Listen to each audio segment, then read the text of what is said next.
ধর্ম মন্ত্রণালয়ে একজন প্রতিমন্ত্রী নিয়োগ করেছে সরকার। নাম হলো শামীম কায়সার লিঙ্কন। তো এই নতুন ধর্ম প্রতিমন্ত্রীকে নিয়ে দেখলাম ব্যাপক হারে সমালোচনা হচ্ছে। সমালোচনার পাশাপাশি মুসলমানদের বিভিন্ন মহল থেকে হানাফি মাযহাবের অনুসারী বলেন, কওমি ঘরানা বলেন, পীর মাশায়েখ বলেন, তবলিগ জামাত বলেন, জামাত শিবির বলেন, হেফাজত ইসলাম বলেন, সর্বমহল থেকেই দেখলাম কম বেশি প্রতিবাদ জানানো হচ্ছে। তারা বলছে যে এই শামীম কায়সার লিঙ্কনকে ধর্ম মন্ত্রণালয়ের প্রতিমন্ত্রী বানানো যাবে না বা বানানো উচিত হবে না। কারণ কি? কারণ তিনি সালাফি মতাদর্শের অনুসারী। তো এই যে ধর্ম প্রতিমন্ত্রীকে নিয়ে সমালোচনা এবং প্রতিবাদের ঝড় উঠছে, এইগুলো দেখে আমার মধ্যে অন্য কিছু চিন্তা এসেছে, অন্য কিছু ভাবনা এসেছে। যেমন, ধর্ম মন্ত্রণালয়টা আসলে কেন? ধর্ম মন্ত্রণালয়ের কাজ কি, দায়িত্ব কি? ধর্ম মন্ত্রণালয়টা বাংলাদেশে কি কোনো নির্দিষ্ট একটা ধর্মের জন্য, না সকল ধর্মের জন্য? ধর্ম মন্ত্রণালয়ের যে পূর্ণ মন্ত্রীর চেয়ার, এরপরে প্রতিমন্ত্রী বা উপমন্ত্রীর চেয়ার, ওই চেয়ারগুলোও কি কোনো নির্দিষ্ট ধর্মের? ওই চেয়ারগুলোও কি কোনো ধর্ম গ্রহণ করেছে, না ওই চেয়ারে যে কোনো ধর্মের মন্ত্রী প্রতিমন্ত্রী এসে বসতে পারবে? বা এই মন্ত্রী প্রতিমন্ত্রী পদে কোন ধর্মের কোন অনুসারী এসে বসতে পারবে, মন্ত্রী প্রতিমন্ত্রী হতে পারবে, এমন কোনো নিয়ম কানুন বা বিধিনিষেধ আছে যে এরা আসতে পারবে, এরা আসতে পারবে না? এমন কোনো নিয়ম কানুন, আইন, বিধিনিষেধ আছে যে অমুক মতাদর্শের কেউ মন্ত্রী বা প্রতিমন্ত্রী হলে তার দ্বারা এই ধর্ম মন্ত্রণালয়ের কাজ এবং দায়িত্ব একদম সঠিকভাবে কার্যকর হবে, আর অমুক মতাদর্শের কেউ আসলে তার দ্বারা ধর্ম মন্ত্রণালয়ের কাজ এবং দায়িত্ব ঠিকঠাক মতো হবে না? কোথাও কি এমন কোনো নিয়ম কানুন, বিধিনিষেধ দর্শক শ্রোতা আছে? আপনাদের জানা আছে? আমার জানা নেই। তো এইগুলো ভাবতে গিয়ে এই নতুন ধর্ম প্রতিমন্ত্রীর বিরুদ্ধে বা প্রতিমন্ত্রী হিসাবে যাকে নিয়োগ দেওয়া হয়েছে তার বিরুদ্ধে আমারও একটা প্রতিবাদ এসেছে, আমিও প্রতিবাদ জানাচ্ছি। তবে অন্যরা যে কারণে প্রতিবাদ জানাচ্ছে তাদের সেই কারণ, তাদের সেই ইস্যু আর আমার প্রতিবাদের কারণ এবং ইস্যু এক না, টোটালি ডিফারেন্ট। তো দর্শক শ্রোতা, আজকে এই বিষয় নিয়ে সংক্ষেপে কিছু কথা বলবো। তো চলুন ডিরেক্ট হিট দ্য পয়েন্টে। শুরুতে আসি, অন্যরা কেন প্রতিবাদ জানাচ্ছে, তাদের প্রতিবাদের মূল কারণ বা ইস্যুটা কি?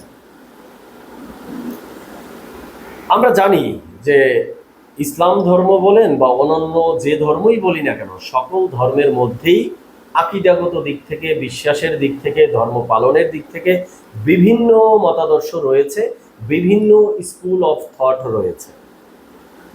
যেমন ইসলাম ধর্মের মধ্যে সবচেয়ে বড় দুটো ভাগ বা স্কুল অফ থট, একটা হলো শিয়া আর একটা হলো সুন্নি।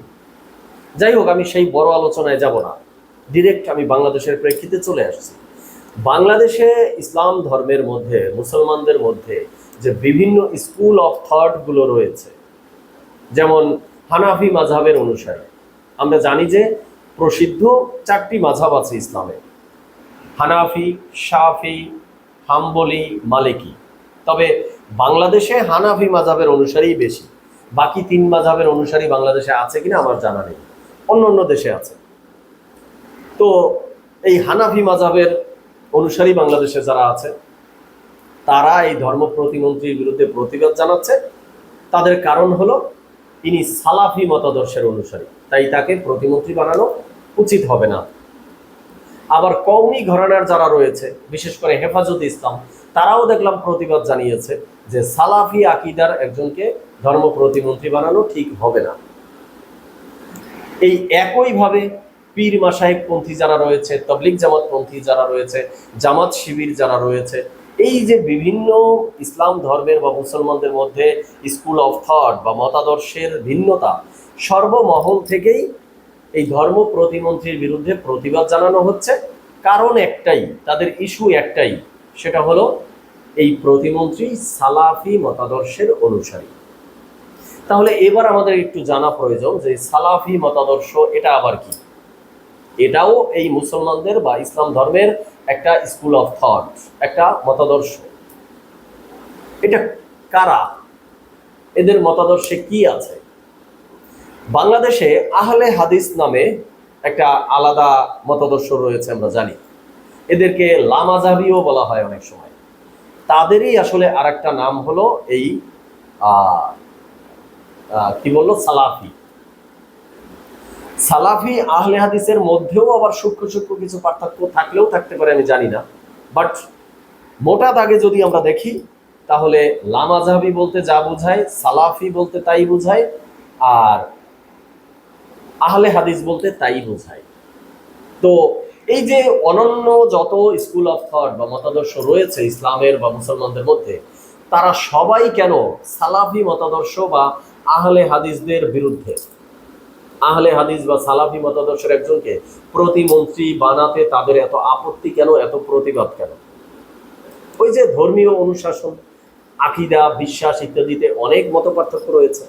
তবে সবচেয়ে একটা বড় পার্থক্য হলো এই যে ইসলামের প্রসিদ্ধ 4 মাযহাব, এর কোনো মাযহাবই এই সালাফি বা আহলে হাদিসরা মানে না।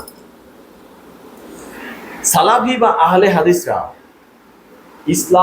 ইসলাম ধর্মের জন্য যে এভিডেন্স, দলিল, ডকুমেন্ট বা স্তম্ভ, তারা দুটো বিষয়কে মানে।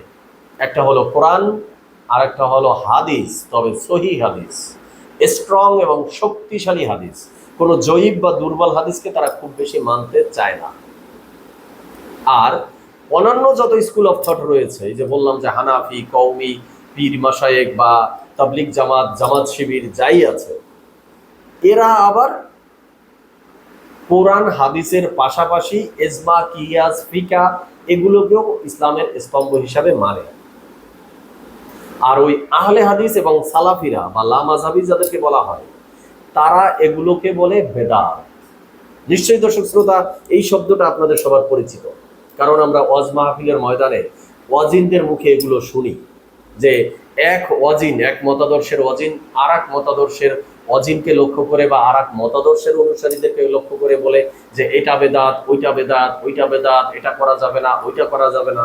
এই যে বেশি বেদাত বেদাত যারা বলে, বেদাত মানে নতুন আবিষ্কার, এই বেদাত যারা বলে এরাই হলো আসলে এই সালাফি এবং আহলে হাদিস। তারা কেন বেদাত বলে? কারণ এই সালাফি এবং আহলে হাদিসরা আসলে ইসলামের প্রথম প্রতিষ্ঠা লগ্নকালীন যে শাসন, অনুশাসন, আইন কানুন, নিয়ম ছিল, সেটার উপরে তারা বেশি প্রাধান্য দেয়। এই সালাফি এবং আহলে হাদিসরা নবী রাসূল, তারপরে সাহাবা, তারপরে তাবেঈ, এই 3টা স্তরকে খুব ভালোভাবে তারা পালন করে, মান্য করে। তাবেঈদেরও কিছুটা মান্য করে, কিছুটা মনে হয় তারা অমান্য করার বা কিছুটা নিয়ে তাদের মতভেদ রয়েছে। আর অন্যান্য মতাদর্শ যারা রয়েছে, স্কুল অফ থট রয়েছে, তারা মানে একদম এখন বর্তমানে এসে ফিকা, উসুল, এরপরে যে ইজমা, কিয়াস, এই সব কিছু কি মানে। যাই হোক, আমি ধর্মের এই ডিটেলস বিষয়ের মধ্যে গেলাম না, বা আমি ধর্মের মানে কোনো স্কলারও না, পণ্ডিতও না, আমি এত কিছু জানিও না। আমার ছোট্ট নলেজে যতটুকু জানি তার একটা জিস্ট অংশ আপনাদের সামনে শেয়ার করলাম। তো এর দ্বারা মোটামুটি বোঝা গেছে যে বর্তমান যে ধর্ম প্রতিমন্ত্রী সরকার নিয়োগ দিয়েছে শামীম কায়সার লিঙ্কনকে, তিনি সালাফি মতাদর্শের অনুসারী, আহলে হাদিস মতাদর্শের অনুসারী, যার কারণে অন্যান্য মতাদর্শের মুসলমানরা তাকে প্রতিমন্ত্রী হিসাবে মানতে চাচ্ছে না। তারা এই জন্য আপত্তি জানাচ্ছে, প্রতিবাদ জানাচ্ছে। এবার আসি যে আমি কেন প্রতিবাদ জানাচ্ছি, আমার প্রতিবাদ জানানোর পয়েন্ট বা মূল ইস্যুটা কোন জায়গায়। আমার ইস্যুটা হলো, বাংলাদেশ একটা ধর্মনিরপেক্ষ দেশ। এই ধর্মনিরপেক্ষতার উপরে বেস করেই বাংলাদেশ স্বাধীন হয়েছে। এখানে মুসলিম, হিন্দু, বৌদ্ধ, খ্রিস্টান সকল ধর্মের মানুষ সহ অবস্থান করবে, সকলে যার যার ধর্ম স্বাধীনভাবে পালন করবে। তো সেই সকল ধর্মের মানুষের ধর্ম পালন বিষয়ক মন্ত্রণালয়ই তো হলো ধর্ম মন্ত্রণালয়। এই ধর্ম মন্ত্রণালয় তো এমন না যে শুধু ইসলাম ধর্ম নিয়ে এখানে কাজ করবে, এখানে তো সকল ধর্ম নিয়েই কাজ হবে এই মন্ত্রণালয়ে। তাহলে সেই মন্ত্রণালয়ের মন্ত্রী বা প্রতিমন্ত্রী যে কোনো ধর্মের ব্যক্তি আসতে পারে। এবার আবার অনেকে আমার উপরে ক্ষুব্ধ হয়ে যাবেন, ক্ষুব্ধ এত তাড়াতাড়ি হয়েন না, কারণ আলোচনাটা একটু করতে দেন আমি কি বলতে চাচ্ছি। তবে এখানে একটা বিষয় হলো যে বাংলাদেশ যেহেতু মুসলিম অধ্যুষিত, আমাদের এখানে মুসলিম পার্সেন্টেজ বেশি, বেশি মানে সেটা 90-এর উপরে, 90, 92, 95% পর্যন্ত মুসলমান। তো সেই হিসাবে মোটামুটি একটা ধরে নেওয়া যায় যে ধর্ম মন্ত্রণালয়ের পূর্ণ মন্ত্রী যিনি হবেন, ফুল মিনিস্টার যিনি হবেন, তিনি মুসলমান ধর্মের থেকেই আসবেন। ওকে, ডান। তো এরপরে এই মন্ত্রণালয়ে যদি প্রতিমন্ত্রী বা উপমন্ত্রী নিয়োগ দেওয়া হয়, সেটা একজন বা একাধিক, তাকেও কেন মুসলমান ধর্ম থেকেই নিতে হবে? আমার আপত্তিটা এই জায়গায়। এই যে শামীম কায়সার লিঙ্কনকে প্রতিমন্ত্রী নিয়োগ দেওয়া হলো, এখানে কি হিন্দু, বৌদ্ধ, খ্রিস্টান এই ধর্মাবলম্বী একজনকে নিয়োগ দেওয়া যেত না? এখন আমি জানি যে অনেকেই আমার উপরে মেজাজটা খারাপ করতেছেন। আমি আসলে কেন বলছি এটি, দেখুন, ধর্ম মন্ত্রণালয়ে সব ধর্মের বিষয় নিয়ে এখানে কাজ হবে। তো পূর্ণ মন্ত্রীকে তো আমরা মুসলমান ধর্ম থেকে আসবে আলোচনার সাথে ধরেই নিলাম। তো তিনি কি অন্যান্য সকল ধর্মের বিষয়ে জানেন? অন্যান্য সকল ধর্মের কি আছে, কি নেই, কি করলে সুবিধা হবে, কোনটা করা উচিত, কোনটা করা অনুচিত, বা সেই অন্যান্য ধর্মের মধ্যেও যে বিভিন্ন স্কুল অফ থট রয়েছে, মতবিরোধ রয়েছে, তাদের মধ্যে কি কি বিষয় নিয়ে মতবিরোধ, কোন দেব দেবতা কে মানে, কে মানে না, এই বিষয়গুলো কি মুসলিম যে মন্ত্রী আমরা পূর্ণমন্ত্রী বানাচ্ছি তার পক্ষে সবকিছু জানা সম্ভব? তো সেই সমস্যাগুলো সমাধান করার জন্য বা সেই অন্যান্য ধর্মের লক্ষ্যে কাজ করার জন্য এই মন্ত্রণালয়ে একজন প্রতিমন্ত্রী নিয়োগ দেওয়া হয়েছে। তাকে কি হিন্দু, বৌদ্ধ, খ্রিস্টান এদের মধ্য থেকে নিয়োগ দেওয়া উচিত ছিল না? এই জায়গা থেকে আমি প্রতিবাদ জানাচ্ছি। এবার আমি আলোচনার ডিরেক্ট কনক্লুশনে চলে আসি। অনেকে আমার আলোচনা শুনে বলবেন যে আমার ভিতরে ইসলামোফোবিয়া কাজ করছে, ইসলাম বিদ্বেষী আমি। আসলে মোটেও না, এমনটা না। আমি যেটা চাচ্ছি সেটা হলো বাংলাদেশে সকল ধর্মের সহ অবস্থান, সবাই যার যার ধর্ম স্বাধীনভাবে পালন করতে পারবে। তো যার যার ধর্মকে পালন করতে দিতে হলে ধর্ম মন্ত্রণালয় তো আর যার যার ধর্ম অনুযায়ী 4-5টা ধর্ম মন্ত্রণালয় দেশে হচ্ছে না, একটা ধর্ম মন্ত্রণালয়।